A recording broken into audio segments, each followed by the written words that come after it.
Hello, good evening. Free ആണോ? Good evening, പറഞ്ഞോളൂ. എന്റെ പേര് റോജർ എന്നാണ്. പറയൂ. ഞാൻ കൊല്ലത്ത് താമസം. ബ്രദർ എവിടെയാ വീട്? എറണാകുളം. എറണാകുളത്താണ്. Okay okay. അപ്പൊ ഞാൻ വീഡിയോ ഒക്കെ കാണാറുണ്ട്. ഓക്കെ. അപ്പൊ ഞാൻ ഒരു കൗതുകത്തിന് വേണ്ടിയിട്ട് വിളിച്ചതാണ്. അപ്പൊ ഈ അടുത്തൊരു വീഡിയോ കണ്ടപ്പോഴത്തേക്ക് ഞാൻ വിചാരിച്ചത് നിങ്ങളുടെ മിനിസ്ട്രി എന്ന് പറയുന്ന ബന്ധുബോക്സ് മിനിസ്ട്രിയാണെന്ന്. അങ്ങനെ അല്ല എന്നാണ് കഴിഞ്ഞ ഇതില് കേട്ടത്. ശരിയാണല്ലോ അല്ലേ? അതെ അതെ. അപ്പോ താങ്കൾ കാത്തലിക് വിശ്വാസത്തിലാണ്? അതെ അതെ. അപ്പോ മാരീഡ് ആണല്ലോ അല്ലേ? അതെ. അപ്പോ വ്യക്തിപരമായ കാര്യമാണ്. കുട്ടിയെ ജ്ഞാനസ്നാനം കൊടുത്തത് പള്ളിയിലാണോ? അച്ഛന്മാരാണോ കൊടുത്തത്? അതെ. ആ. അപ്പൊ ഈ പള്ളിയിൽ നിന്ന് നിങ്ങൾക്ക് അങ്ങനെ ഈ ഇങ്ങനെ വീഡിയോകളൊക്കെ ചെയ്യുന്നതിന് വിലക്കൊന്നും ഉണ്ടാകാറില്ലേ? കത്തോലിക്ക സഭയ്ക്ക് പൊതുവായ കാര്യങ്ങളിൽ, ഇങ്ങനെയുള്ള കാര്യങ്ങളിൽ ഒരു ഫ്രീഡം ഉണ്ട്.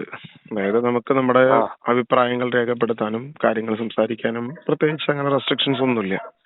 അവിടെ അങ്ങനെ വിലക്ക് കാര്യങ്ങൾ, പുറത്താക്കല്, ഇങ്ങനെയുള്ള പരിപാടികളൊന്നും സത്യത്തിൽ ഇന്നില്ല. ഇതൊക്കെ ആളുകളുടെ ഒരു ഭയമാണ്, അങ്ങനെയൊക്കെ ഉണ്ട് എന്നുള്ളത്. ഓ, അങ്ങനെയാണ്. അപ്പൊ വിശ്വാസപരമായിട്ട് ഈ കാത്തലിക്കിന്റെ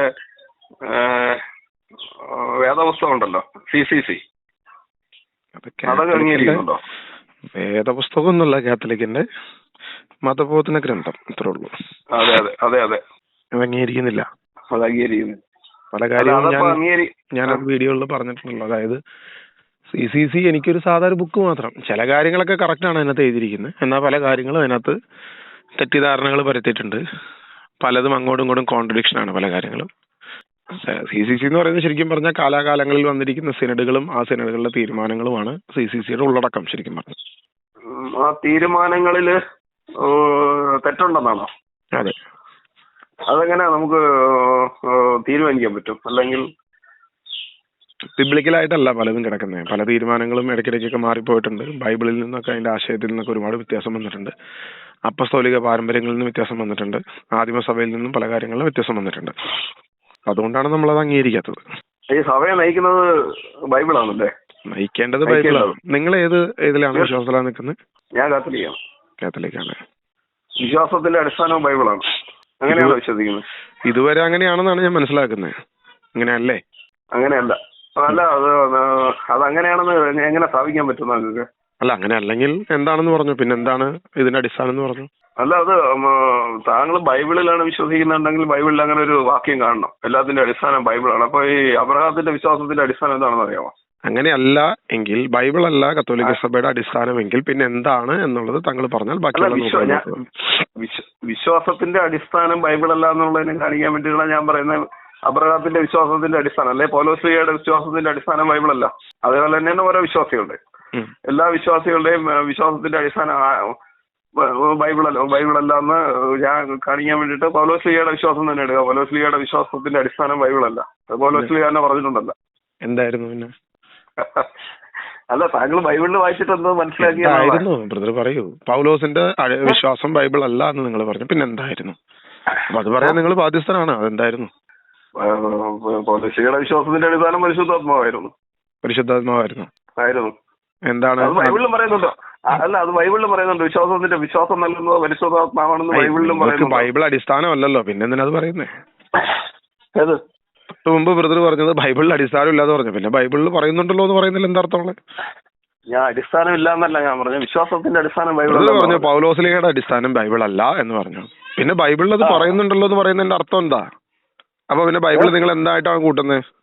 അല്ല, ഞാൻ പറഞ്ഞത് താങ്കൾ ബൈബിളിനെ അടിസ്ഥാനമാക്കുന്നത് കൊണ്ട് താങ്കൾക്ക് വേണ്ടിയിട്ടാണ് ഞാൻ പറഞ്ഞത്. അതെ, എനിക്ക് ബൈബിൾ അടിസ്ഥാനം തന്നെയാണ്. പൗലോസ് അപ്പോസ്തലന്റെ വിശ്വാസം എന്താണെന്ന് ഞാൻ ചോദിച്ചു. അപ്പൊ നിങ്ങൾ പറഞ്ഞത് പരിശുദ്ധാത്മാവാണെന്ന് പറഞ്ഞു. അതെങ്ങനെ മനസ്സിലാക്കാൻ പറ്റും? പരിശുദ്ധാത്മാവാണ് പൗലോസിന്റെ വിശ്വാസത്തിന്റെ അടിസ്ഥാനം എന്ന് എങ്ങനെ നിങ്ങൾക്ക് മനസ്സിലാക്കാൻ പറ്റും? പൗലോസ്ലീഹ ബൈബിളിൽ പറഞ്ഞിട്ടുണ്ട്. എനിക്കൊരു വെളിപാടിലൂടെയാണ് എല്ലാം വെളിപ്പെടുത്തുന്നത് പൗലോസ്ലീഹ പറഞ്ഞിട്ടുണ്ടല്ലോ. അപ്പൊ പിന്നെ നിങ്ങൾ വീണ്ടും ബൈബിളിലോട്ട് തന്നെയല്ലേ പോകുന്നേ? അടിസ്ഥാനത്തിലേക്ക് തന്നെയല്ലേ പിന്നെ പോകുന്നേ? ഇല്ല ഇല്ല ഇല്ല. നമ്മള് 2 മണിക്കൂർ ഇത് സംസാരിച്ചുകൊണ്ടിരുന്ന ഇങ്ങനെ ഇരുന്ന് കറങ്ങിക്കൊണ്ടിരിക്കും ഈ കാര്യത്തില്. അതായത് നിങ്ങൾക്ക് ബൈബിൾ അല്ല അടിസ്ഥാനം എന്ന് തെളിയിക്കാൻ പറ്റത്തില്ല. ബൈബിളാണ് അടിസ്ഥാനം എന്ന് ഞാൻ പറഞ്ഞു കഴിഞ്ഞപ്പോ ബ്രദർ നേരെ വന്നത് പൗലോസിലെ വിശ്വാസം, എന്നിട്ട് അതിന്റെ അടിസ്ഥാനം എന്താന്ന് ചോദിച്ചപ്പോൾ അത് ബൈബിളിലാണ് പറഞ്ഞിരിക്കുന്നത്. അപ്പൊ നമുക്ക് ഈ അണ്ടിയാണോ ഉണ്ടായത് മാങ്ങയാണോ ഉണ്ടായതെന്ന് ഇങ്ങനെ പറഞ്ഞുകൊണ്ടിരിക്കാം 1 മണിക്കൂർ വേണമെന്നുണ്ടെങ്കിൽ. അല്ലല്ല, ഇല്ല, നമുക്കൊരു കാര്യം ചെയ്യാം, മുമ്പോട്ട് പോകാം. ബൈബിളിൽ ഒന്നും എഴുതപ്പെടാത്ത പഴയ നിയമം പോലെ എഴുതപ്പെടാത്ത സ്ഥലത്തിൽ വിശ്വാസിയായിരുന്നു അബ്രഹാത്തിന്റെ വിശ്വാസത്തിന്റെ അടിസ്ഥാനം എന്തായിരുന്നു? ദൈവത്തിന്റെ ആത്മാവ് അവന് വെളിപ്പെട്ടതായിരുന്നു വിശ്വാസത്തിന്റെ അടിസ്ഥാനം. അതന്നെയല്ലേ ഞാനും പറയുന്നേ. അതെന്താ പറയുന്നത്? അതപ്പോ ഒരു തീരുമാനമല്ലോ. അപ്പൊ അടുത്ത് സംസാരിക്കാം. പറഞ്ഞു.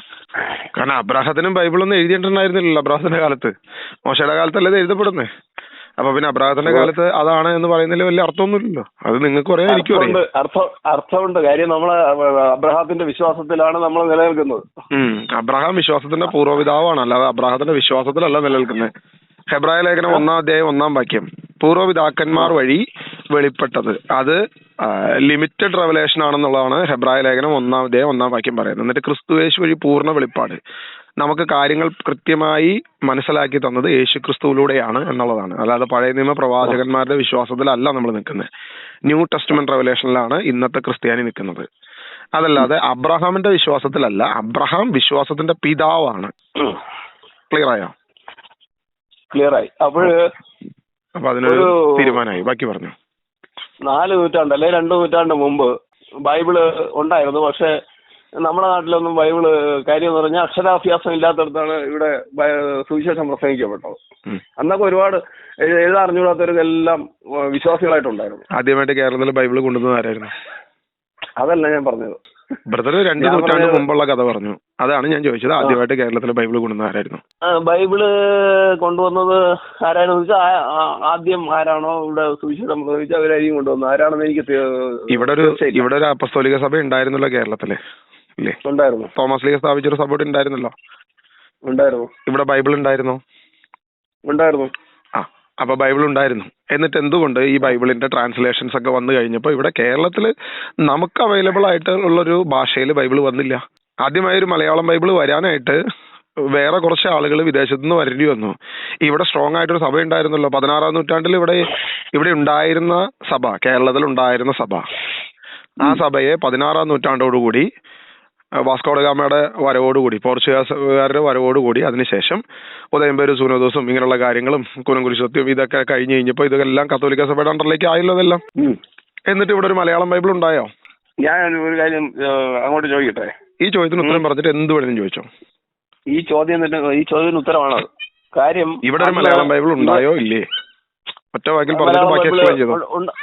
ഉണ്ടായിട്ടില്ല. അന്ന് അതിന്റെ ആവശ്യമില്ലായിരുന്നു എന്നുള്ളതാണ് കാര്യം. കാര്യം ഇവിടെ ലിറ്ററസി എത്രയായിരുന്നു? ലിറ്ററസി വായിക്കാൻ അറിയാന്നുള്ളവർ എത്ര പേരുണ്ടായിരുന്നു വിശ്വാസികളിൽ? അതുണ്ടായിരുന്നു. അതും പഠിപ്പിക്കുന്നുണ്ടായിരുന്നു. അതും എവിടെ നിന്നാണ് ആ ലിറ്ററസി വന്നത്? എവിടെ നിന്നായിരുന്നു?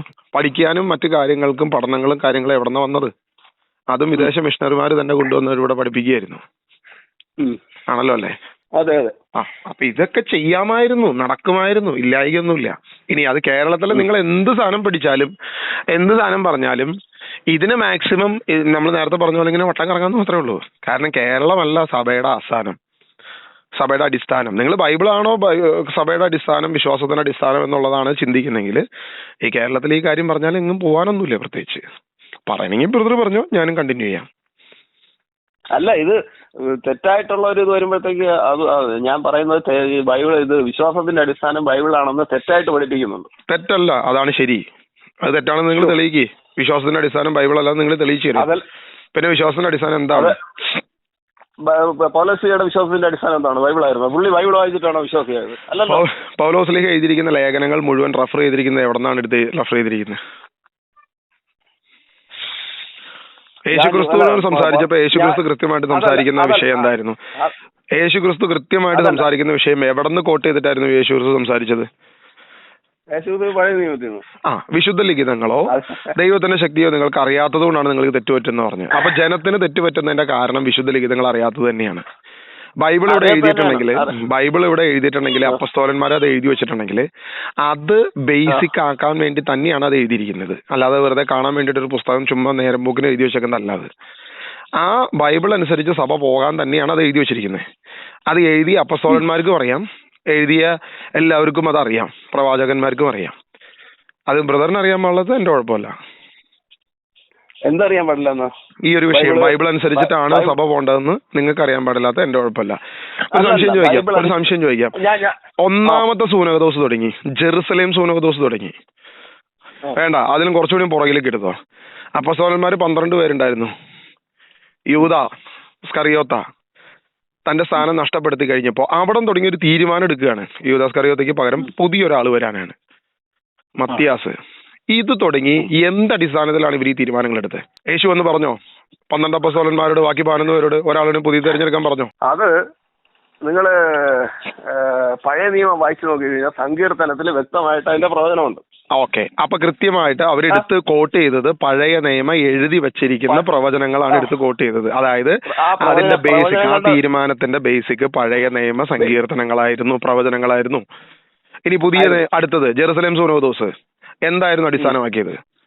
എഫേസസ് സൂനകദോസ് എന്തായിരുന്നു അടിസ്ഥാനമാക്കിയത്? താഴോട്ടുള്ള എല്ലാ സൂനകദോസുകളും ഓരോ തീരുമാനങ്ങൾ എടുക്കുമ്പോഴും ഓരോ തീരുമാനങ്ങളും എന്തിനെ അടിസ്ഥാനപ്പെടുത്തിയിട്ടാണ് തീരുമാനം എടുക്കുന്നത്? യേശുവിന്റെ ദൈവത്വത്തെ കുറിച്ചായാലും ട്രിനിറ്റിയെ കുറിച്ചായാലും മറ്റു കാര്യങ്ങളെ കുറിച്ചായാലും എല്ലാ ബേസിക് തീരുമാനങ്ങൾക്കും തീരുമാനങ്ങൾ എടുക്കുന്നത് എന്തിനെ ബേസ് ചെയ്തിട്ടാണ്? പരിശുദ്ധാത്മാവിനെ ബേസ് ചെയ്തിട്ടാണ്. പരിശുദ്ധാത്മാവിനെ ബേസ് ചെയ്തിട്ടാണോ എഴുതപ്പെട്ട ബൈബിളിനെ ബേസ് ചെയ്തിട്ടാണോ? പരിശുദ്ധാത്മാവിനെ ബേസ് ചെയ്തിട്ടാണ്. അല്ല, എല്ലാ സൂനകദോസിലും പരിശുദ്ധാത്മാവിനെ അല്ല, എഴുതപ്പെട്ട ദൈവവചനങ്ങൾ എടുത്തിട്ടാണ് കൃത്യമായി തീരുമാനങ്ങൾ എടുക്കുന്നത്. ജെറുസലേം സുനകദോസിന്റെ അജണ്ട എന്തായിരുന്നു അതിന്റെ എന്തുകൊണ്ടാണ് അത് ജെറുസലേം സുനകദോസ് കൂടിയത്? എന്ത് തീരുമാനം എടുത്തു താങ്കൾക്കറിയാമോ? ഇതേ വിഷയം തന്നെയായിരുന്നു. അതായത് വിജാതീയരുടെ രക്ഷ, ആ രക്ഷയ്ക്ക് പരിച്ഛേദന ആവശ്യമുണ്ടോ, പഴയ നിയമം പൂർത്തീകരിക്കണോ എന്നുള്ള സംഭവമായിരുന്നു അവിടുത്തെ പ്രധാനപ്പെട്ട വിഷയം. വേണ്ടെന്നാണ് തീരുമാനം എടുത്തത്. അത് എവിടെന്നാണ് നിങ്ങൾ എടുത്തത്? അത് പരിശുദ്ധാത്മാവ് എടുത്തതാണ്, അല്ലാതെ അത് പഴയ നിയമത്തിൽ നിന്ന് എടുത്തതല്ല. അല്ല, ബൈബിൾ വായിച്ചു നോക്കണം.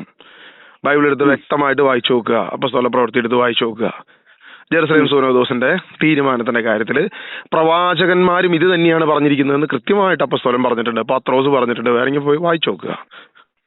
അല്ല, പ്രവാചകന്മാരെന്ത് പറഞ്ഞിട്ടുണ്ടോ? ബൈബിൾ എടുത്തോ. ബൈബിൾ എടുക്കാൻ പറ്റുമോ? ഇപ്പോ ബൈബിൾ എടുക്കാം. ഒരു മിനിറ്റ് വെയിറ്റ്, ഞാൻ എടുക്കാം. ഹലോ, കിട്ടിയോ? കിട്ടിയില്ല. ഏതാധ്യായാണെന്ന് പറയാമോ? 15-ാം അധ്യായം. അല്ലെങ്കിൽ 15-ാം വാക്യം വായിച്ചോ. ബാക്കി എല്ലാം വിട്ടോ. ബാക്കി കഥയൊക്കെ ഇവിടെ തന്നെ അറിയാലോ. അപ്പോസ്തല പ്രവൃത്തി 15-ാം അധ്യായം 15-ാം വാക്യം മുതൽ വായിക്കും. വായിക്കുന്നില്ലേ? കിട്ടിയോ? ബൈബിൾ കിട്ടിയോ? ഞാൻ വായിച്ചോണ്ടിരിക്കുന്നു. അപ്പോസ്തല പ്രവൃത്തി 15-15 ഉറക്കെ വായിക്കാം. പ്രവാചകന്മാരുടെ വാക്കുകൾ ഇതിനോട് പൂർണ്ണമായി യോജിക്കുന്നു. ഇങ്ങനെ എഴുതപ്പെട്ടിരിക്കുന്നു: ഇതിനുശേഷം ഞാൻ തിരിച്ചുവന്ന് ദാവീദിന്റെ വീണുപോയ കൂടാരം ഞാൻ വീണ്ടും പണിയും. അതിന്റെ അവശിഷ്ടങ്ങളിൽ നിന്നും ഞാൻ അതിനെ പുതുക്കി പണിയും. അതിനെ ഞാൻ വീണ്ടും ഉയർത്തി നിർത്തും. കർത്താവ് അരുളി ചെയ്യുന്നു: ശേഷിക്കുന്ന ജനങ്ങളും എന്റെ നാമത്തിന് പ്രതിഷ്ഠിക്കപ്പെട്ടിരിക്കുന്ന വിജാതീയരും കർത്താവിനെ അന്വേഷിക്കുന്നതിന് വേണ്ടിയാണിത്. അവിടുന്ന് പുരാതന കാലം മുതൽ ഇതെല്ലാം വ്യക്തമാക്കിയിട്ടുണ്ട്. അതിനാൽ ദൈവത്തിലേക്ക് തിരിയുന്ന വിജാതീയരെ നാം വിഷമിപ്പിക്കരുത് എന്നാണ് എന്റെ അഭിപ്രായം. ഇത് യാക്കോബ് എഴുന്നേറ്റ് എന്ന് പറയുന്നത്. പ്രവാചകന്മാരുടെ അഭിപ്രായം നമ്മുടെ അഭിപ്രായത്തിനോട് യോജിക്കുന്നുവെന്ന്. അപ്പൊ എന്തായാലും അടിസ്ഥാനം ക്രിസ്തുവിന്റെ പ്രബോധനങ്ങളും പഴയ നിയമ പ്രവാചനത്തിന്റെ അടിസ്ഥാനങ്ങളും ഇത് തന്നെയാണെന്നുള്ളതാണ് മനസ്സിലാക്കുന്നത്. കിട്ടിയില്ല ഇതുവരെയായിട്ടും. അത് നമ്മള് പറയുന്ന കാര്യങ്ങൾ ഏതാ? പുതിയ നിയമ വിശ്വാസികള് എന്റെ പൊന്നു ബ്രദറെ, ഞാൻ ഇപ്പൊ വായിക്കാൻ പറഞ്ഞു അപ്പോസ്തല പ്രവൃത്തി 15-ാം അധ്യായം 15-ാം വാക്യം മുതൽ വായിക്കാൻ പറഞ്ഞു. ജെറുസലേം സൂനകദോസ് ആണ് അവിടുത്തെ വിഷയം, പ്രധാനപ്പെട്ട വിഷയം. അപ്പൊ ആ വിഷയത്തിൽ പത്രോസ് എഴുന്നേറ്റ് കുറച്ച് കാര്യങ്ങൾ പറഞ്ഞു.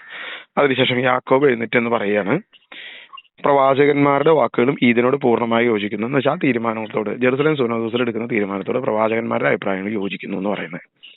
അപ്പൊ പ്രവാചകന്മാരുടെ വാക്കെടുത്ത് കോട്ട് ചെയ്തിട്ട് അത് എവിടെ നിന്നാന്നുള്ളത് കൃത്യമായിട്ട് പറഞ്ഞതിന് ശേഷമാണ് ബാക്കിയുള്ളത് പറഞ്ഞിരിക്കുന്നത്. ഇതിനുശേഷം ഞാൻ തിരിച്ചു വന്ന് ദാവീദിന്റെ വീണുപോയ കൂടാരം, അതാ 15-ന്റെ 16-ാം വാക്യമാണ് അവിടെ പറഞ്ഞിരിക്കുന്നത്. അത് പറഞ്ഞിരിക്കുന്നത് എവിടെയാണെന്ന് ബ്രദറിന് അറിയണമെന്നുണ്ടെങ്കിൽ ആമോസിന്റെ പുസ്തകം 9-ാം അധ്യായം 11 മുതൽ 12 വരെ വാക്യങ്ങൾ വായിച്ചു കഴിഞ്ഞാൽ ക്ലിയർ ആവും. അപ്പൊ പഴയ നിയമത്തിന്റെ എഴുതപ്പെട്ട ലിഖിത നിയമങ്ങളിൽ നിന്ന് തന്നെ എടുത്തു വെച്ചിട്ടാണ് ഈ സൂനകദോസ് കൂടിയത്. ഇനി താഴോട്ട് എഫേസസ് സൂനകദോസ് എടുത്തോ, ബാക്കിയുള്ള സൂനകദോസുകൾ ഏത് പണിയിലും എടുത്തോ ബ്രദർ. എല്ലാ സൂനകദോസുകളിലും സഭയുടെ ഒരു തീരുമാനത്തിലേക്ക് എഴുതപ്പെട്ട പുസ്തകങ്ങൾ, new testament and old testament, ഇത് പൂർണ്ണമായിട്ട് എടുത്തു വെച്ചിട്ടാണ് ഒരു തീരുമാനം എടുക്കുന്നത്. ഇതല്ലാതെ ഇന്ന് വരെ ഒരു സൂനകദോസും ബൈബിളിന് ബേസ് അല്ലാതെ ഒരു തീരുമാനം എടുത്തിട്ടില്ല. ബ്രദർ ഉണ്ടെങ്കിൽ കാണിച്ചു തന്നോ? ബൈബിളിന് ബേസ് ചെയ്തിട്ടാണ് തീരുമാനം എടുക്കുന്നത്. എന്നിട്ട് പോലും പല തീരുമാനങ്ങളും ബൈബിളിന് വിരുദ്ധമാണ്. എന്നാൽ പോലും ആ തീരുമാനങ്ങൾ എടുക്കുമ്പോൾ എവിടെയെങ്കിലും ബൈബിളിലുള്ള ഏതെങ്കിലും ഒരു സാധ്യതകൾ കണ്ടുവച്ചിട്ടായിരിക്കും ഈ തീരുമാനം എടുക്കുന്നത്. അപ്പൊ അതുകൊണ്ടാണ് ഞാൻ പറഞ്ഞത് ബൈബിളാണ് സഭയുടെ ബേസിക്. ഇത് ഞാൻ പഠിപ്പിച്ചതല്ല. അല്ല, പരിച്ഛേദന സംബന്ധിച്ച് ഉള്ള തീരുമാനമാണ് സൂനഹദോസ് എടുത്തത്, ശരിയല്ലേ? പരിച്ഛേദന സംബന്ധിച്ചല്ല, വിജാതീയരെ സംബന്ധിച്ചുള്ള തീരുമാനമാണ് പൂർണ്ണമായിട്ടും എടുത്തത്. വിജാതീയരിലെ പരിച്ഛേദനം എന്ന് പറയുന്നത് അതിനകത്തൊരു വിഷയം മാത്രമാണ്. സൂനഹദോസ് വിജാതീയരുടെ രക്ഷ എന്ന് പറയുന്ന വിഷയമാണ് പ്രധാനപ്പെട്ട വിഷയം. അതിനകത്ത് വിജാതീയരെയും ഇതിന്റെ അകത്തോട്ട് കയറ്റണം, വിജാതീയർക്കുള്ള എന്താണെന്നുള്ള സംഭവമായിരുന്നു പ്രധാനപ്പെട്ട വിഷയം. വിജാതീയർക്ക് വീണ്ടും യഹൂദ പശ്ചാത്തലത്തിൽ തന്നെ നടത്തണോ, യഹൂദ പാരമ്പര്യത്തിൽ പഴയ നിയമത്തിന്റെ പൂർണ്ണമായ ആചാരങ്ങൾ അനുഷ്ഠാനങ്ങൾ അവൻ നടത്തണോ എന്നുള്ളതാണ് പ്രധാനപ്പെട്ട വിഷയം. അതിലൊരു കാര്യം മാത്രമാണ് പരിച്ഛേദനം. അതിന്റെ താഴോട്ട് വായിച്ചു കഴിഞ്ഞാൽ ബ്രദറിന് മനസ്സിലാവും, നമുക്ക് സഹിക്കാനാവാത്ത ഭാരങ്ങൾ അവരുടെ മേൽ ഇത് ചെയ്യണ്ടെന്ന് പറഞ്ഞിരിക്കുന്നത്. എന്നാൽ വിഗ്രഹാരാധന സംബന്ധിക്കുന്ന മാലിന്യത്തിൽ നിന്നും വ്യഭിചാരത്തിൽ നിന്നും കഴുത്തിയരിച്ച് കൊല്ലപ്പെട്ടവരിൽ നിന്നും രക്തത്തിൽ നിന്നും അകന്നിരിക്കണമെന്ന് അവർക്ക് എഴുതണം. 4 പ്രധാനപ്പെട്ട വിഷയങ്ങൾ എഴുതണമെന്നും ബാക്കിയുള്ള വിഷയങ്ങളെല്ലാം തന്നെ എക്സംഷൻ ആണെന്നും തന്നെ വെച്ചിട്ടാണ് ആ തീരുമാനം എടുത്തിരിക്കുന്നത്. അതാണ് ജെറുസലേം സൂനഹദോസിൽ നടന്നിരിക്കുന്നത്. അതല്ലാതെ പരിച്ഛേദനം മാത്രമല്ല അവിടുത്തെ വിഷയം. പരിച്ഛേദനവും ഒരു വിഷയമാണ്, അല്ല എന്നല്ല.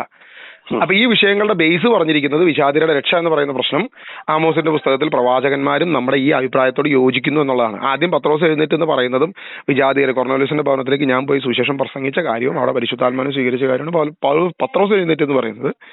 പിന്നീട് കൊർന്നേലിയോസിന്റെ ഭവനം ആ സംഭവം കഴിഞ്ഞിട്ട് യാക്കോബ് എഴുന്നേറ്റ് നിന്നിട്ടാണ് ഈ വിഷയം പറയുന്നത്. അപ്പൊ അത് കൃത്യമായിട്ട് രേഖപ്പെടുത്തി വെച്ചിരിക്കുക. ആ രേഖപ്പെടുത്തിയിരിക്കുന്ന എല്ലാ തീരുമാനങ്ങളും ഇപ്പൊ നമ്മൾ 2 തീരുമാനം എടുത്തു. ഒന്ന് 12 അപ്പോസ്തലന്മാരിൽ ഒരാൾ പോയി കഴിഞ്ഞപ്പോൾ പുതിയ ആൾ വന്നത്, അത് ബ്രദർ തന്നെ പറഞ്ഞു സങ്കീർത്തനങ്ങളുടെ പ്രവചനമാണ്. രണ്ടാമത്തെ വിഷയം ഈ വിഷയം. അപ്പൊ 2 സൂനഹദോസുകളിലും പ്രധാനപ്പെട്ട വിഷയം ആദ്യത്തെ സൂനഹദോസായിട്ട് കൂട്ടണ്ട, അവരൊരുമിച്ച് കൂടിയപ്പോഴുള്ള സംഭവം. ഈ 2 പ്രശ്നത്തിലും അവര് സോൾവ് ചെയ്തത് എഴുതപ്പെട്ട വചനം എടുത്ത് വെച്ചിട്ടാണ്. യേശുക്രിസ്തുവിന്റെ മുമ്പിൽ പിശാച് പരീക്ഷിക്കാൻ വരുന്നുണ്ട്. ഒറ്റ മിനിറ്റ്. യേശുക്രിസ്തുവിന്റെ മുമ്പിൽ പിശാച് പരീക്ഷിക്കാൻ വരുന്നുണ്ട്. കൃത്യമായി പിശാചിനെ അടിക്കുമ്പോൾ പോലും യേശു എഴുതപ്പെട്ട ബൈബിൾ വചനങ്ങൾ എടുത്ത് വെച്ചിട്ട് അടിക്കുന്നത്. ഇങ്ങനെ എഴുതപ്പെട്ടിരിക്കുന്നുണ്ടല്ലോ എന്ന് ചോദിച്ചിട്ടാണ് യേശു എടുത്ത് അടിക്കുന്നത് അവനെ. ബ്രദർ വേണമെന്ന് സംശയം ഉണ്ടെങ്കിൽ പോയി വായിച്ചു നോക്കുക. അപ്പൊ യേശു ക്രിസ്തു ഉപയോഗിച്ചത് ആ വിശുദ്ധ ലിഖിതം തന്നെയാണ്.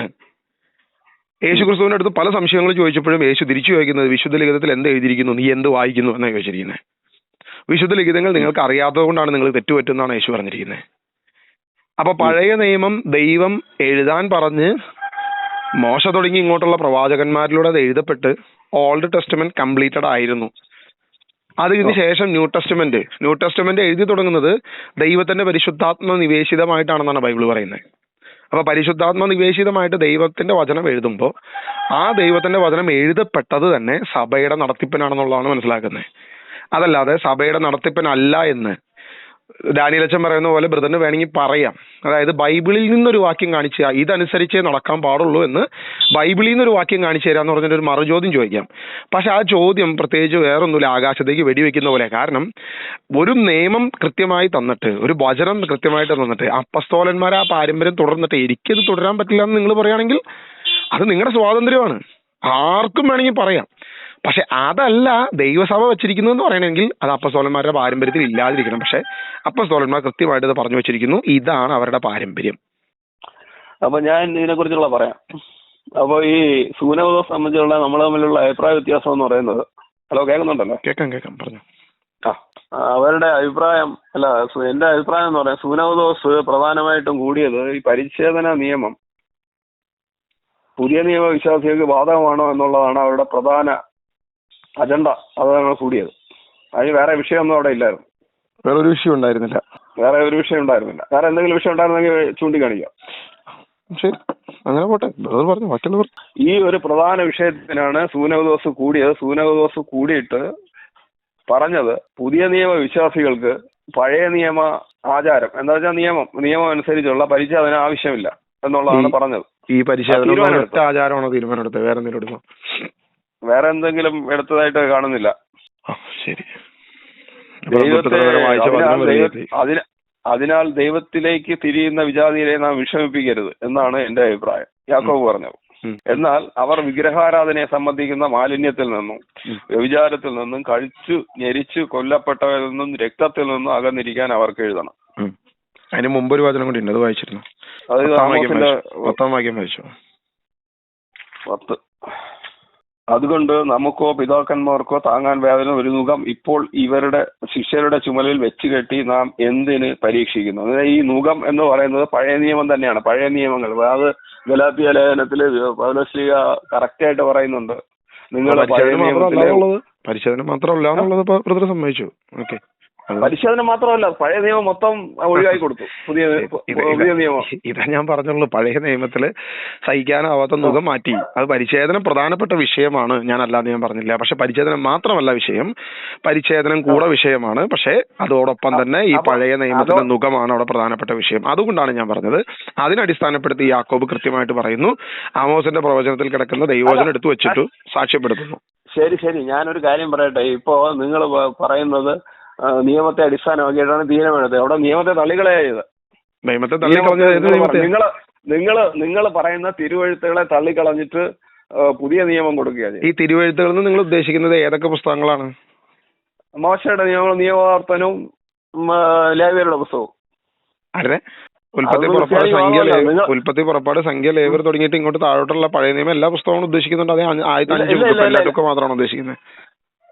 ആദ്യത്തെ 5 ബുക്കല്ല, ലേവ്യരുടെയും നിയമാവർത്തനം 2 പുസ്തകങ്ങൾ. അതിലാണ് മോശയുടെ നിയമങ്ങളെല്ലാം വരുന്നത്. അപ്പൊ അത് മാത്രമാണ് വിശുദ്ധ ലിഖിതങ്ങളെന്ന് ഉദ്ദേശിക്കുന്നത്, വേറൊന്നും വിശുദ്ധ ലിഖിതമല്ല? ഇല്ല, അല്ലല്ല. ഞാൻ പറഞ്ഞ ഈ 2 മോശ വഴി നൽകപ്പെട്ട നിയമങ്ങൾ, പഴയ നിയമത്തെയാണ് ഞാൻ ഉദ്ദേശിക്കുന്നത്. പഴയ നിയമം, പുതിയ. അപ്പോ പുറപ്പാട് പുസ്തകം അതിനകത്ത് പെടുന്നില്ല? ലേവ്യ, സംഖ്യ, ഇല്ല, നിയമാവർത്തനം. അതിനുള്ള കാര്യം മതപരമായ നിയമങ്ങൾ, യഹൂദന്മാർ പാലിക്കേണ്ട മതപരമായ നിയമങ്ങളെല്ലാം തള്ളിക്കളയും. പക്ഷെ യേശു വന്നിട്ട് പറഞ്ഞത് വേറെ നേരെ തിരിച്ചാണ്. ഞാൻ നിയമത്തെ ഒന്നിനെയും മാറ്റുന്നില്ല, വള്ളിയോ പുള്ളിയോ മാറുന്നില്ല, അത് പൂർത്തീകരിക്കാനാണ് ഞാൻ വന്നതെന്നുള്ള യേശു പറഞ്ഞു. അപ്പൊ എന്ത് ചെയ്യും? യേശു വന്നിട്ട് പറഞ്ഞു, നിയമത്തെയോ ഒന്നിനെയോ അസാധുവാക്കാനല്ല ഞാൻ വന്നത്, അതിനെ പൂർത്തീകരിക്കാനാണ് ഞാൻ വന്നത്.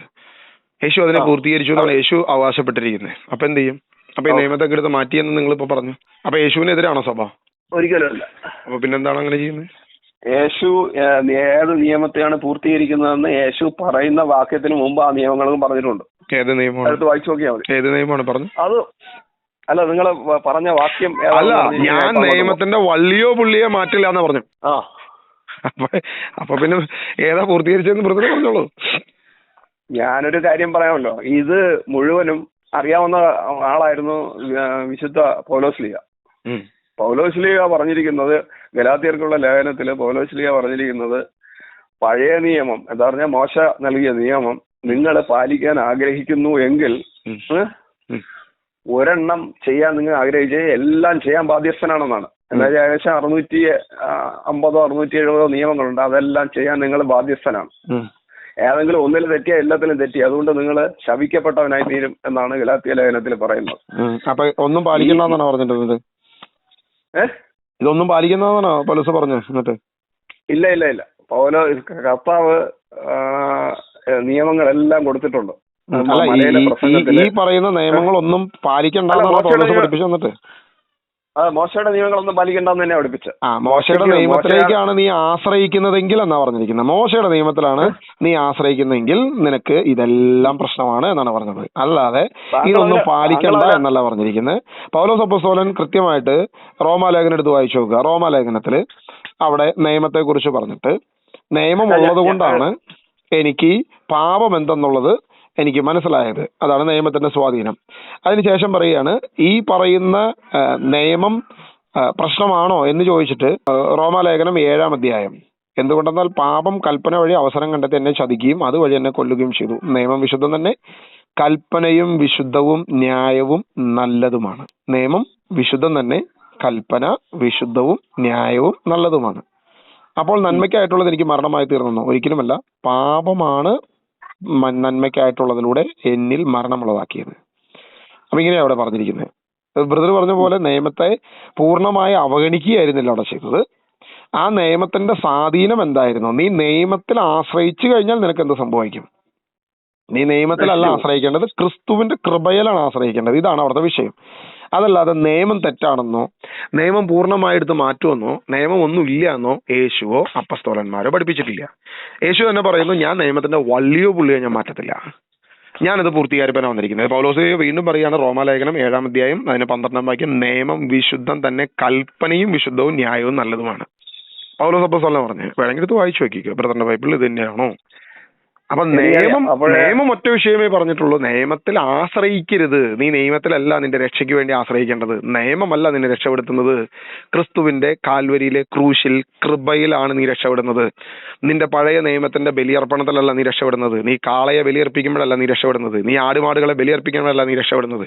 നിന്റെ പാപത്തിന് നീ എന്തെങ്കിലും പരിഹാരം ചെയ്തുകൊണ്ടല്ല നീ രക്ഷപ്പെടുന്നത്. കൃപയാലാണ്.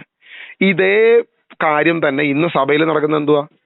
ഇന്ന് എവിടെയെങ്കിലും പോയി ഒരു നേർച്ച കാണിക്കുക, ആ മലയിലൊന്ന് വലിഞ്ഞു കയറുക, നീ കുറച്ചു നേരം മുട്ടയിൽ നീന്തുക, നീ അപ്പുറത്ത് പോയിട്ട് ഒരു കൃപാസനത്തിൽ പോയിട്ടൊരു ഉടമ്പടി എടുക്കുക, ഏതെങ്കിലും ഒരു വിഗ്രഹത്തിന്റെ മുമ്പിൽ പോയി തിരിയെത്തിക്കുക. ഇങ്ങനെയുള്ള അഭ്യാസം കാണിച്ചാലാണ് രക്ഷ, അല്ലെങ്കിൽ അവിടെയാണ് എല്ലാ കാര്യങ്ങളും നടക്കുന്നത് എന്നുള്ളതാണ് ഇന്ന് സഭ പഠിപ്പിച്ചുകൊണ്ടിരിക്കുന്നത്. അപ്പൊ പൗലോസ് അപ്പോസ്തലനും ക്രിസ്തുവും പഠിപ്പിച്ചത് നേരെ ഓപ്പോസിറ്റ് ആണ് ഇന്ന് ചെയ്തുകൊണ്ടിരിക്കുന്നത്. അതുകൊണ്ടാണ് ഞങ്ങൾ ഇങ്ങനെ പ്രതികരിക്കുന്നത്. പൗലോസ് ലീഗ പഠിപ്പിച്ചതിന് പൗലോസ് ലീഗ നേർച്ച നേരാൻ വേണ്ടിട്ട് മുട്ടയടിച്ച കാര്യം അറിയാമോ? അറിയാം. അത് ഏത് സാഹചര്യമാണ് അതിന്റെ മുകളിലും താഴെയും വായിച്ചു നോക്കിയാൽ കൃത്യമായിട്ട് മനസ്സിലാവും.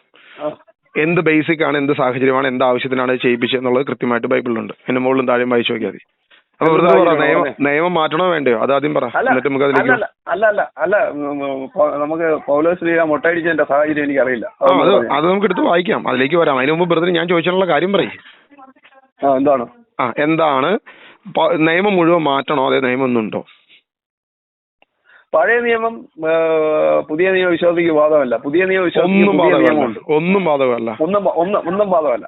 യേശു പറഞ്ഞത് പൂർത്തീകരിച്ചത് ഇങ്ങനെയായിരുന്നു: സ്ത്രീയെ വ്യഭിചാരം ചെയ്യുന്നവൻ എന്നുള്ള സംഭവം മാറിയിട്ട് സ്ത്രീയെ ആസക്തിയോട് നോക്കുന്നവൻ ആക്കി. അപ്പൊ ആ നിയമം മാറ്റുകയായിരുന്നു, അതെ കട്ടിയാക്കുകയായിരുന്നു ചെയ്തത്. സഹോദരനെ ബോഷ എന്ന് വിളിക്കുന്നവൻ കൊലപാതകിയാണ്. പഴയ നിയമത്തിന്റെ ഗണത്തിൽ ഒരുവനെ അറുത്ത് കൊന്നാൽ മാത്രം, അല്ലെങ്കിൽ അവനെ കൊന്നാൽ മാത്രമാണ് കൊലപാതകയാവുന്നുള്ളൂ. സഹോദരനെ ബോഷ എന്ന് വിളിക്കുന്നവൻ കൊലപാതകിയാണ്. അപ്പൊ നിയമത്തെ മാറ്റുകയായിരുന്നു, അതിനെ പൂർത്തീകരിക്കുകയായിരുന്നു. അപ്പൊ പുതിയ നിയമത്തിൽ നിയമം ഇല്ല എന്ന് പറയില്ലല്ലോ നിങ്ങളെ. അപ്പൊ നിയമം പൂർത്തീകരിക്കുകയായിരുന്നു ചെയ്തത്. യേശു പറഞ്ഞത് ഞാനൊരു നിയമത്തെ മാറ്റിയിട്ടില്ല. നിങ്ങൾ പറയുന്ന നിയമത്തെ മുഴുവൻ മാറ്റി. ഞാൻ കണ്ടിട്ടില്ല നിയമത്തെ മാറ്റിയത്. നിയമത്തിൽ ആശ്രയിക്കരുതെന്ന് യേശു പറഞ്ഞു. നിയമത്തിൽ ആശ്രയിക്കരുതെന്ന് പൗലോസ് അപ്പോസ്തലൻ പഠിപ്പിച്ചു. നിയമത്തിലല്ല ആശ്രയിക്കേണ്ടത്, കൃപയിൽ ക്രിസ്തുവിലാണ് ആശ്രയിക്കേണ്ടതെന്ന് പറഞ്ഞു. പക്ഷെ ഇന്ന് നമ്മൾ സഭ ആശ്രയിക്കുന്നത് മുഴുവൻ നിയമത്തിലാണല്ലോ. ഇന്നെല്ലാം ആശ്രയിക്കുന്നത് ഈ പറയുന്ന കർമ്മങ്ങളിലും ചടങ്ങുകളിലും അല്ലേ ആശ്രയിക്കുന്നത്.